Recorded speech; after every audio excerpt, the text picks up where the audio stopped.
Agora nós vamos falar sobre a racionalização de denominadores. Quando a gente fala em denominadores, tem a ver com fração, tá? Então, vamos lá.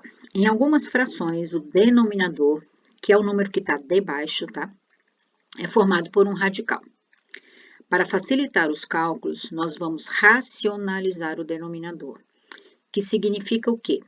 Racionalizar o denominador nada mais é do que transformar o radical, que é um número irracional, em um número racional, tá? Então, a gente vai pegar o denominador, que é um número, que é um radical, e transformar em um número racional. Racionalizar o denominador de uma fração nada mais é, então, do que eliminar os radicais do denominador sem alterar a fração.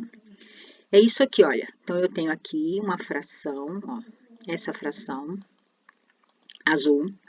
O denominador dela é raiz de 3, então, raiz de 3 é um radical, e radical é número irracional. Eu fiz alguma coisa com esta fração azul e transformei em raiz de 3 sobre 3. E isso aqui é uma igualdade.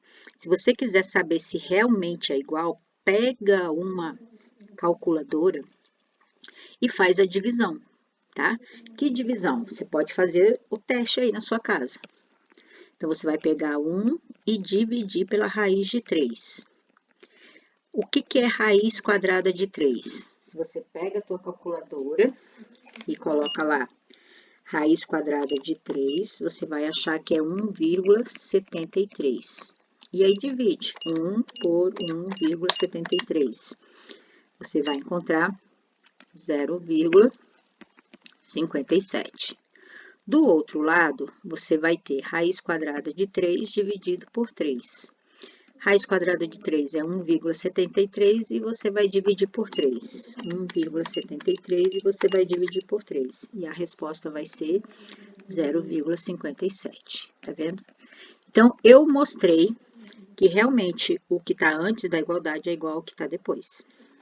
Bom, acontece que a gente nem sempre tem calculadora para fazer esses cálculos aqui, né? Porque tem que calcular a raiz, depois tem que fazer essa divisão e é bem complicado fazer. Então, a gente deixa simplesmente essa resposta aqui. Mas essa resposta ela tem que ser deixada de maneira que o denominador seja um número racional.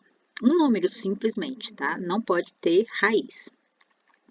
Bom, eu vou ensinar vocês a fazerem, então, essa transformação, a transformar o número irracional em um número racional. Então, esta transformação chama-se racionalização de denominadores. Só que antes a gente precisa de algumas revisões. Primeira revisão. O número não se altera se for multiplicado por 1. Então, numa multiplicação, o número 1 ele é chamado de elemento neutro. Porque se eu tenho, por exemplo, o número 5 e resolvo multiplicar por 1, eu continuo com o número 5. Se eu tenho o número 8 e resolvo multiplicar por 1, eu continuo com o número 8. Então, olha, eu tinha 5, multipliquei com 1, fiquei com 5. Ou seja, essa multiplicação por 1 não alterou o número que eu tinha. Mesma coisa aconteceu aqui na letra B. Multipliquei 8 por 1 e eu continuei com 8. Ok? E aí, do mesmo jeito que um número não se altera se for multiplicado por 1, uma fração também não se altera se for multiplicado por 1. A gente já viu, por exemplo, que se eu tiver letra A, deixa eu mudar de cor aqui. Se eu tiver letra A, a fração 2/3 e precisar multiplicar por 1, é só colocar todo número multiplicado por 1, dá como resposta ele mesmo. Então, uma fração não se altera se for multiplicada por 1, tá? Bom, agora tem uma coisa muito interessante. Esse número 1 que eu coloquei aqui, ele pode ser representado por uma fração, que possui numerador e denominador iguais. Como assim? Não entendi nada. Então, deixa eu mostrar aqui para você o que eu estou falando.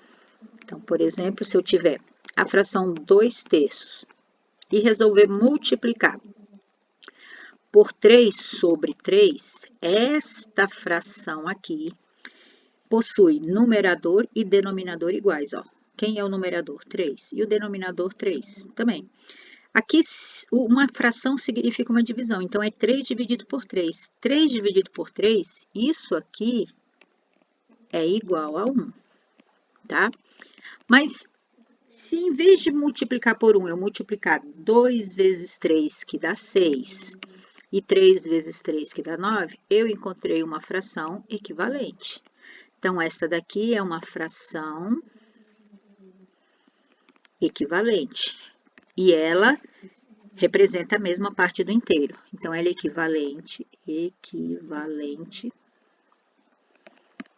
a 2/3, tá?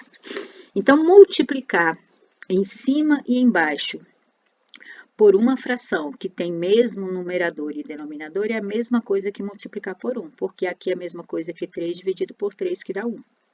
Só que eu vou encontrar uma fração equivalente com outros números, mas que não altera o seu resultado, porque ela equivale à mesma parte do inteiro.